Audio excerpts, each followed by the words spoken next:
లేక సోషల్ మీడియాలో వస్తున్నటువంటి దుర్మార్గమైనటువంటి మరి అవమానపూరితమైనటువంటి పోస్టులు కావచ్చు, ఏదైనప్పటికీ కూడా. కాబట్టి దీనిపైన చర్చ జరగాల్సినటువంటి అవసరం ఉంది.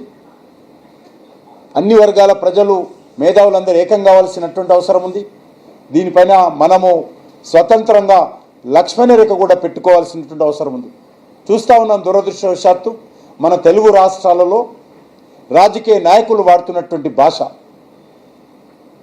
సామాన్య కార్యకర్తల నుంచి ముఖ్యమంత్రుల వరకు, గ్రామ పంచాయతీ వార్డు మెంబర్ నుంచి ఎంపీల వరకు, మున్సిపల్ కౌన్సిలర్ నుంచి ఎమ్మెల్యేల వరకు ఏ రకమైనటువంటి భాష వాడుతున్నామో మనం చూస్తూ ఉన్నాం. ఇది ఎవరికి శోభ తీసుకురాదు. ఎవరు వద్దన్నా ఎవరు కాదన్నా రాజకీయ పార్టీలు ఉండాల్సిందే, ప్రజాస్వామ్యంలో ఎన్నికలు ఉండాల్సిందే, ప్రజాప్రతినిధులుగా చట్టసభలకు వెళ్లాల్సిందే. అది అసెంబ్లీ కానీ, అది పార్లమెంట్ కానీ, అది మున్సిపాలిటీ కానీ, గ్రామ పంచాయతీ కానీ, వాళ్ళ నేతృత్వంలోనే చట్టాలు పాలన జరగాల్సినటువంటి అవసరం ఉంటుంది. కాబట్టి అలాంటి వ్యవస్థ నిర్వీర్యం చేయాల్సినటువంటి పరిస్థితి రాకూడదన్న కోరిక. అలాంటి వ్యవస్థను దుర్వినియోగం చేసేటువంటి హక్కు అధికారం ఎవరికీ లేదు. ఈరోజు తెలంగాణలో కొంతమంది నాయకులు మాట్లాడుతున్నారంటే తల్లిదండ్రులు పిల్లల ముందు టీవీలు ఆపివేయాల్సిన పరిస్థితి వస్తుంది. ఇది చాలా దురదృష్టకరం. ఆ రకంగా రాజకీయ నాయకులు సంయమనంతో మాట్లాడాలి. అసెంబ్లీలో పార్లమెంటు భాషలో ఎంతైనా మాట్లాడవచ్చు. గతంలో కూడా మనం చూసాం.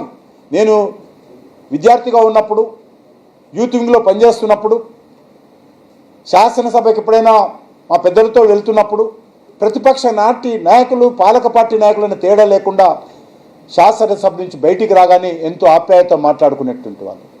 ఈరోజు మొఖాలు చూసుకునేటువంటి పరిస్థితి లేదు, చర్చించుకునేటువంటి పరిస్థితి లేదు. ఒకరింకొకరితో మాట్లాడితే అనుమానం, ఒకరింకొకరితో మాట్లాడితే కుమ్ముక్కైండనో కుట్రలు చేస్తున్నారనో దుర్మార్గంగా ఈరోజు మరి చర్చించుకుంటున్నటువంటి పరిస్థితి ఉంది. దానిపైన కూడా సోషల్ మీడియాలో పెడతా ఉన్నారు. కాబట్టి గతంలో మనం చూసాం, పుచ్చలపల్లి సుందరయ్య గారు కానీ, వి రామారావు గారు కానీ, జూపుడి యజ్ఞనారాయణ గారు కానీ, లేకపోతే రోషయ్య గారు కానీ, ఆ రోజు వాళ్ళ హయాంలో ఏ రకంగా పాలక ప్రతిపక్ష పార్టీని తేడా లేకుండా రాజకీయాలకే వన్నె తెచ్చినటువంటి వ్యక్తులు వీళ్ళందరూ. మరి అలాంటి రాజకీయాలు మన తెలుగు రాష్ట్రాల్లో ఎక్కడ వెళ్తూ ఉన్నాయి? ఈ తెలుగు రాష్ట్రాల్లో రాజకీయాలు ఎక్కడ పోతూ ఉన్నాయి? ఇది అందరూ కూడా ఆలోచన చేయాల్సిన అవసరం ఉంది. మీ ఒక్కరితోటో రాజకీయాలు అయిపోవు. మీరు ముఖ్యమంత్రిగా ఉన్నప్పుడు, మీరు కేంద్ర మంత్రిగా ఉన్నప్పుడు, మీరు ఎమ్మెల్యే ఉన్నప్పుడు రాజకీయాలు పూర్తి కావు. ఇది ఎవరి ఇష్టం లేకపోయినా ఈ దేశంలో ప్రజాస్వామ్యం ఉన్నంత వరకు రాజకీయ పార్టీలు ఉంటాయి. ఈ దేశంలో ప్రజాస్వామ్యబద్ధంగా రాజ్యాంగబద్ధంగా ప్రక్రియ జరుగుతున్న రోజులు కూడా ప్రజాప్రతినిధులుగా ఎన్నుకోవాల్సిన అవసరం ఉంటుంది. వాళ్ళ చేతిలోనే పరిపాలన పరిధి ఉంటుందనే విషయాన్ని మనం అర్థం చేసుకోవాలి. దాన్ని కాపాడుకోవాల్సినటువంటి బాధ్యత ఉన్నది. ఇటీవల మనం చూసాం 90% పోలింగ్ అయింది. ఇటీవల అనేక ఎన్నికల్లో మనం చూసాం. అది ప్రజాస్వామ్యకు స్ఫూర్తినిచ్చేటువంటి చర్య.